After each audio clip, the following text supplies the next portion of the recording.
ಹೋರಾಟ ಮಾಡ್ತಾ ಇದ್ದಾರಾ? ನೋಡ್ರಿ, ಈಗ ಸಾರ್ವಜನಿಕ ಹೋರಾಟಕ್ಕೆ ನಮ್ಮ ಸಂಪೂರ್ಣವಾದಂಥ ಬೆಂಬಲ ಇದೆ, ಅದರಲ್ಲಿ ಸತ್ಯತೆ ಇದೆ. ಎಲ್ಲ ರಾಜಶೇಖರ್ ಪಾಟೀಲ್ ಅವರು, ಇತರ ಎಲ್ಲ ಮಾಣಿಕ್ ಮಹಾರಾಜರವರು, ಅನೇಕ ಜನ ಎಲ್ಲ ಪ್ರಮುಖ ಮುಖಂಡರೆಲ್ಲರೂ ಒಂದು ಕಡೆ ಸೇರಿ ಮಹಿಳೆಯರು ಮನೆಯಿಂದ ಹೊರಗಡೆ ಬರೋದೇ ಇರೋದು. ಇವತ್ತು ಮನೆಯಿಂದ ಹೊರಗಡೆ ಬಂದು ಅವರು ಇವತ್ತು ಒತ್ತಾಯ ಮಾಡ್ತಾ ಇದ್ದಾರೆ.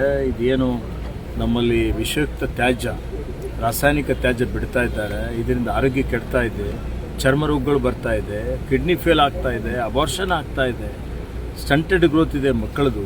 ಇದು ಭಾಳ ಘೋರ ಅನ್ಯಾಯ ಇದೆ. ಇದು ನನ್ನ ಗಮನಕ್ಕೆ ಪ್ರಥಮ ಬಾರಿಗೆ ಬಂದಿದೆ.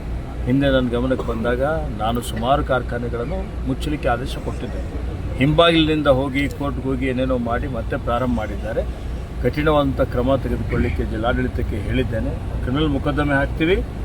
ಈ ರೀತಿಯಲ್ಲಿ ಆಗದ ರೀತಿಯಲ್ಲಿ ನೋಡ್ಕೊಳ್ಳುವಂಥ ನಮ್ಮ ಜವಾಬ್ದಾರಿ ಇದೆ. ಆ ರೀತಿಯಲ್ಲಿ ಮಾಡ್ತೀವಿ. ಸರ್, ಶಾಶ್ವತ ಪರಿಹಾರ ಅಂದ್ರೆ ಯಾವ ರೀತಿ ಸರ್ ಶಾಶ್ವತ ಪರಿಹಾರಕ್ಕೆ ತಾವು ಕಂಡುಕೊಳ್ಬೇಕಂತ? ನೋಡಿ, ಒಂದು ಶಾಶ್ವತ ಪರಿಹಾರ ಏನು ಅಂತ ಹೇಳಿದರೆ ಇದಕ್ಕೆ ಅವೆಲ್ಲವನ್ನು ಮುಚ್ಚುವಂಥದ್ದು.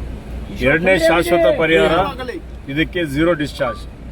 ಅವ್ರು ಏನು ಪೊಲ್ಯೂಷನ್ ಕಂಟ್ರೋಲ್ ಬೋರ್ಡ್ದು ನಿಯಮಾವಳಿಗಳಿದೆ, 100% ನಿಯಮಾವಳಿಗಳು ಅವ್ರು ಪಾಲನೆ ಮಾಡಬೇಕು. ಪಾಲನೆ ಮಾಡುವವರೆಗೆ ಅವ್ರು ಯಾವುದೇ ರೀತಿಯಲ್ಲಿ ಪ್ರಾರಂಭ ಮಾಡಂಗೇ ಇಲ್ಲ. ಆ ರೀತಿಯಲ್ಲಿ ಅವ್ರು ಪಾಲನೆ ಮಾಡಿದರೆ ಯಾರ್ದೇನು ಅಭ್ಯಂತರ ಇರೋದು ಗೊತ್ತಾಯ್ತು. ಅದು ಮಾನಿಟರ್ ಮಾಡಲಿಕ್ಕೆ ಹೇಳ್ತೇವೆ.